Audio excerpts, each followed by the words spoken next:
Hello, my name is Michael Casella, and the game I decided to talk about in my midterm, and I'm now playing for my final, is called Dead by Daylight. Long story short, it's like a 4v1 survival game, is the best way I can describe it, where there are four survivors, one killer, and the survivors have to repair generators and open the escape gate to get out and survive before the killer kills them. You can play as both survivor and the killer. Today, I'm going to play as a survivor just because I think it's more fun and it's easier to get in games like that. But first, before that, I want to explain to you kind of the queue system for it all, and the loading screens of sorts. So over here are your game modes. If you can see where I'm hovering my mouse, this top one right here, the one that's lighting up right now, is the regular game mode. So you can play as survivor, play as killer, and I'll show you that here. So killer, survivor, you can learn to play, and there's a custom game mode where you can invite your friends and play with them there. There is always an event mode. So if you read my midterm, I kind of talked about how there's fluctuating game modes that kind of come in and out of the game periodically. Right now, there's something called the Blood Moon event, which is you're farming blood points, which is this currency up here. You use these to kind of level up each character and play as them, and unlock perks and all that stuff. Archives, this is kind of like a battle pass, as you would say, in Fortnite, but just for this game. And then store, where you can buy cosmetics, you can buy characters, all that stuff. So if I go to play, then I come down here to survivor, and I go here to characters right here, you can see all of the different characters that are playable in the game. Some of these I don't have, but most of them I do. So I play as this person called Meg Thomas right here.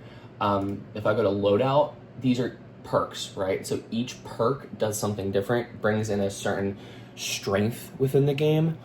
Right now I'm running Dead Hard, Quick and Quiet, Kindred, and Adrenaline. I want to explain all of these perks, but long story short, they kind of help with survival more than anything. They don't really help with repairing generators, don't really help with escaping or getting chased by the killer. They just help survive, like for surviving and evading the killer. There's also these things called items. You can bring in a different item. See this toolbox, it helps repair generators faster. There's medkits that help you heal people. There's keys that open something called the hatch, which I'll hopefully explain when I get in the match. And then there's offerings. These allow you to gain more blood points, which is the currency that I showed up here throughout the match. And there's like map offerings. You can get sent to a specific map, a bunch of stuff. But I am going to load up in a match, and I will show you how it's done. Okay, so now you can see I'm in the queue. I successfully found a match, right? These are my three other teammates, because again, I'm on Survivor. So I get three other teammates, and then there's a killer that we don't see, because you don't know the killer until you eventually see him in the game. And these are my three teammates. I'm gonna ready up, and we will get into the game. But I just thought it was useful to kind of show you this screen, just so you know that you can kind of get a feel for it.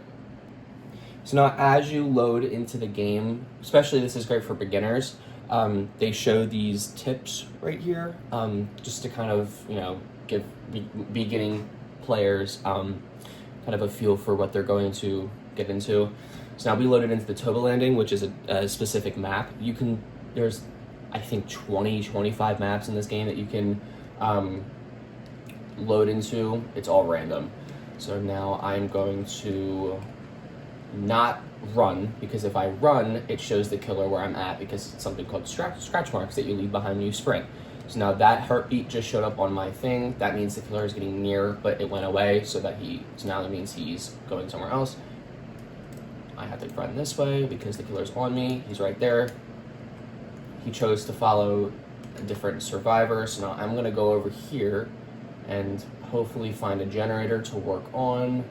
So now the best thing to do, especially if you know where the killer is, you want to book it basically to the opposite side of the map and kind of get a generator started. The fastest way to get out is to basically just do generators. I'm going to stop sprinting now, and I'm going to go into the main house, and hopefully there's a generator in here. Again, generator spawns are completely random, so they can spawn here, they could spawn somewhere else. It's completely random, and that kind of keeps the game new and fresh every time you play it, which definitely is what I like about this game. You can also see my HUD over here. You can see each of my teammates. This is me and each of my teammates. See these little things that are coming in and out. It's basically showing that they're getting chased right now by the killer. And you'll also be able to see throughout the game if one of my teammates is working on a generator or they're hooked. But I'll get to that later. So now I'm on a generator. There's these things called skill checks. You get them periodically, and you have to click space within that little margin to not explode the generator. So I'm going to stay on this generator until either the killer comes and finds me or I finish it. Hopefully I can get this done, because if you go a certain amount of time without getting a generator done, it kind of gets harder to get out. As the game goes on, the killer kind of gets stronger and the survivors kind of get weaker, so you kind of, as a survivor, want to take, action as soon as you get into the game, to give you the best chances of getting out. So I'm gonna stay on this generator. You can see the progression at the bottom of my screen, that little lever the little thing that's going up. So now I missed the skill check because I was talking. So that exploded the generator. So now the killer knows that I'm on this generator, but I don't know where he is, so I'm not gonna get off of it yet. Because it doesn't seem like he's around me, because I don't see that heartbeat. I should get this generator done because my teammate's getting chased right now. He's hurt, so you can buy me a little more time. My other teammate is about to get another generator done, so we should have 2 generators done within the next 10 seconds. So that there's that one that just popped, and I just got this one, so that's good. So now we only need 3 generators left. If you can see over there, that red little thing is my teammate who's hooked. The pink is the killer, and then the 2 yellow ones are the survivors who are not on a hook. So now we have to go try to save this guy before he bleeds out. I'm gonna go actually come to this generator over here, because my teammate was just on it, while they go and save my other teammate. And this is kind of good to kind of keep your eyes open, especially when you're playing solo and when you're not playing with friends, to kind of see where your teammates are, and make sure that you're kind of helping out where they're not. So for example, I saw that my teammate was going to save the person that was on the hook, and it was on this generator. So now instead of 2 people going to save, which that makes no sense, there's only 1 person who can save at a given time, I'm gonna come back to this generator and start working on it to speed up the progress and hopefully get us out of here. It's just awareness, especially with this game, because the killer can kind of sneak up on you. Awareness is pretty much your best bet. So now see that heartbeat's coming up, the killer's getting close to me. He's chasing somebody, so I'm actually just gonna stick on this gen and hopefully get it done. Okay, so that's done. The heartbeat went away, so the killer went away.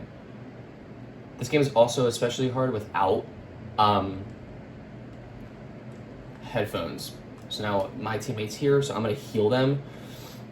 The killer has to hit you twice for you to go down and for him to pick you up and put you on a hook. Once you get taken off of a hook, you are injured until you can either heal yourself by finding a medkit, or if you get brought in a medkit, or if you find a teammate to heal you. So now they're fully healed, so now they can get hit twice before they go down.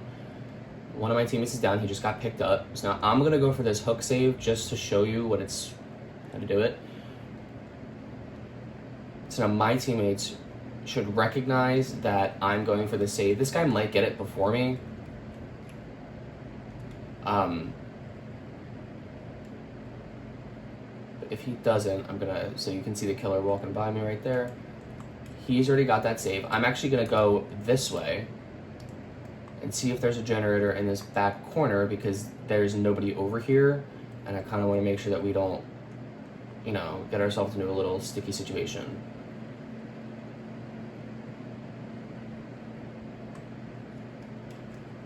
So now we need 2 gens to be able to open the escape gate. The killer is doing a pretty okay job. I wouldn't say he's doing the greatest job in the world, but okay. So now I'm gonna go for this hook save, because I'm the closest, as you can see right here. I'm the closest here. He's going that way, so now he's setting a portal. He's going in there, so now I'm gonna go right back to the hooked survivor, unhook them, and then I'm gonna heal straight away, because he went in his portal, so that means he's across the map.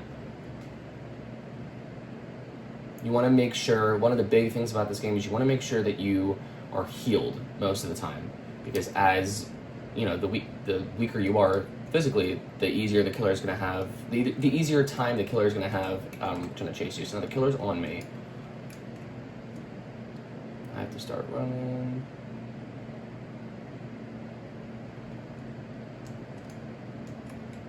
So now I'm going to go back this way because he hit me once. I'm going to go back here. I'm going to try to get back to this window. I don't know if I'll be able to. Okay. He's still behind me. I just don't know where he is. Oh, I think he might have left me. Oh no, he's right there. Ah. Alright, so now I'm down because he got me twice. Now what he's gonna do is he's gonna pick me up. I'm gonna have to wiggle, which makes I'm just gonna have to click space in that little yellow margin that lights up over and over again until he gets me to a hook.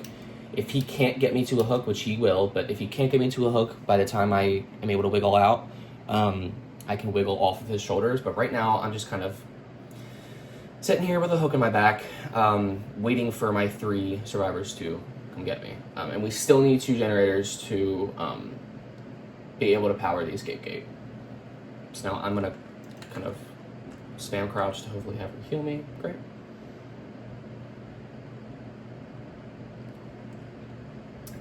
Multiple people can heal 1 survivor at the same time. It speeds up the process. Multiple people can also repair a generator at one time. It also speeds up the progress and lowers the amount of time it takes to repair a generator. So now this generator is broken, so I'm gonna come back here and start working on it with my friend here. The killer is chasing a different one of my teammates, so hopefully I can get this done before he gets there. He's right here on me now again. Great. Okay, so he hit me once. So now I get a speed boost. Every time you get hit by the killer, you get a speed boost. Basically kind of, I gotta get away from there because it's the basement. I gotta find a pallet of some sorts. My teammate's not taking a hit for me, I guess not. So now I'm down. I'm gonna crawl away. He's gonna try to go over there. This guy should come over here and heal me if he's smart, but it doesn't look like he's going to. Okay. I'm actually going to crawl over here so that he doesn't see my other teammate. So hopefully when he hooks me, Okay. I was able to wiggle off there. So now I'm going to go in this main building. There's a bunch of loops in this main building. I'm going to auto throw that pallet down so he has to go around. And then I'm going to come back here. I don't think he's on me. Okay, so he's not on me. He didn't follow me. That's good. I'm going to start on this generator. I have no one around me right now, so I'm going to have to play injured, which is not great, especially in the end game, but we just got another generator down all the way over on the other side of the map. My friend Claudette is almost 3/4 done a generator, but it's still smart to start this generator just in case she gets pushed off of it. Oh, I got grabbed. If she gets pushed off of it, it was smart to start that generator just to get it going. Because if she gets pushed off, she's also obviously across the map, so... But it doesn't look like she's going to. Okay, so that generator got done. You see that white thing that just got lit up. I'm on my second hook stage. Each survivor has to get hooked 3 times. The 3rd time they get hooked, they die. And you have to hit skill checks for this one as well. So this guy's gonna rescue me. He's just gonna probably farm me and then kill me. Evaded his hit. Yeah, okay, so he's just gonna farm me and kill me, but it would be smart for one of my teammates to start working on the exit gate right now, which is just another lever you gotta hold the button and pull. So you can see that's just happening right there. I'm not even worried about wiggling because they can't save me anyway, so there's just no point. There's probably a hook right here. Yeah, so then I got hooked 3 times. I was kind of the scapegoat in that game. You could kind of tell the killer was targeting me a little bit towards the end of the game because I was the one that was on my list. Hook stages. So now I got sacrificed, and all of my other survivor friends, my teammates, escaped. So now let's go over this end game queue. So now every game you earn blood points in 4 different categories. Objective, which is doing generators. Let me go back. Objectives, which means doing generators. Survival, which means evading / evading the killer. Altruism, which is unhooking survivors, healing survivors, interacting with your teammates. And boldness, which is getting chased by the killer. So I got more blood points in doing generators and hooking and healing, unhooking, healing survivors, because that's what I primarily did that game. You earn a set amount of blood points per match, depending on how well you do. There's a ranking system. It's too complicated. I won't explain it here. And my level, and then this is the screen that we really want to look at right here. This is each of my teammates, what perks they brought in, what level they are, and then the killer and what perks they brought in. So the Demogorgon was the killer, from Stranger Things. Yes, there are licensed killers in this game. And he brought in specific perks. It looks like he brought in a kind of a gen slowdown perk to, slow us down from getting generators, which didn't really work because 3 of the 4 survivors came out. So technically the killer lost that game, even though I kind of lost that game myself. In the grand scheme of things, the killer lost that game because more survivors got out than he killed. So yeah, I'm gonna go back to the loading screen, and that is about it. So other than that, there's not really a lot to do in this game, but if you like the repetition of getting in a match, getting a different killer every game, all that stuff, it could be for you, and I do pretty thoroughly enjoy this game. So yeah, this is the game I decided to play for my final. It's called Dead by Daylight once again, and yeah, thank you for watching.